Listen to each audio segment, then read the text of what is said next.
A group of Swiss lawmakers has moved forward a proposal to allow countries to give Swiss-made weapons to Ukraine, in a move that would soften Switzerland's centuries-old policy of neutrality toward foreign conflicts.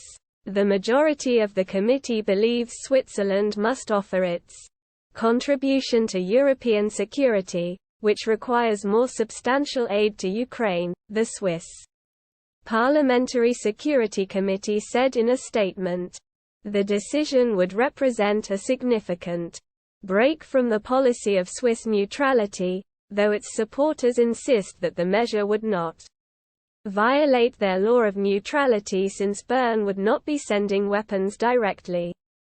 Switzerland's neutrality has held strong since at least 1815, when Bern helped other European powers defeat Napoleon Bonaparte for the second and final time. Since then, the country has managed to avoid direct participation in any foreign conflict. Even during World War II, Bern studiously avoided taking sides in order to avoid being drawn into the war.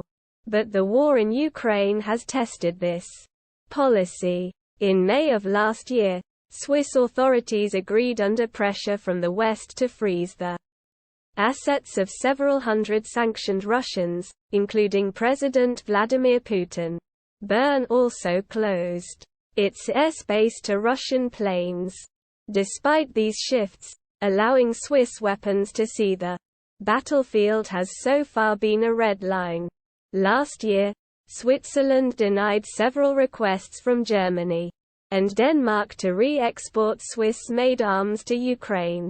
The country is currently considering a similar request from Spain, but leaders in Bern have signaled that Madrid's petition is unlikely to be approved. If passed, the proposal would create an exception whereby Swiss weapons could be re-exported to an active war zone as long as they are used to fight, a violation of the international ban on the use of force. In other diplomatic news related to the war in Ukraine, Russian Foreign Minister Sergei Lavrov visited South Africa Monday as the two countries prepare for joint military exercises, according to the Associated Press. The trip gave Moscow a chance to reinvigorate ties with South Africa, a key Russian partner in a continent that is divided over the invasion of Ukraine, and related Western isolation attempts, argued. Eleonora Tafuro, a senior research fellow at the Italian Institute for International Political Studies, Russian narratives about Western double standards and patronizing attitudes resonate well in Africa and speak to the history of the USSR helping anti-colonial movements. Tafuro tweeted, "They are a key part of Moscow's soft power strategy on the continent." Today, Estonia and Latvia announced Monday that they will remove Russia's ambassadors in their countries after Moscow asked Estonia's ambassador to leave over allegations of Russophobia, according to Politico. The pair will become the second and third Baltic countries to downgrade ties with Russia following Lithuania's decision to expel its Russian ambassador in April of last year. Western officials want Ukraine to shift its focus away from Bakhmut in order to prepare for an offensive in the south, according to CNN. On Wednesday, shortly after CNN's report came out, Ukraine conceded that it had lost Soledar, a key town outside of Bakhmut. In a major reversal, the US and Germany agreed to send tanks to Ukraine despite concerns about how the move would be received in Moscow, according to the Associated Press.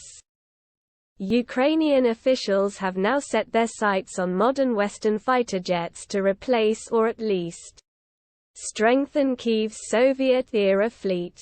Turkey's foreign minister said it would be meaningless to restart NATO accession talks with Sweden and Finland after a protest in Stockholm, in which a far-right activist burned a Quran, according to Reuters. Ankara's tough talk may be an effort to build support for embattled President Recep Tayyip Erdogan before elections in May. U.S. State Department news. In a Wednesday press conference, State Department spokesperson Ned Price said Washington is committed to improving ties with African countries that are skeptical of American policies, including those who have been historically tied to Russia. The United States is ready, willing, and able to be a partner of first resort to the countries across Africa, Price said. We are not looking to use Africa as a new geopolitical stomping ground or playground. We're not looking for relationships that are extractive, that export chaos, that export instability, that advantage only American private companies, as you've seen an approach taken by countries who have a different model.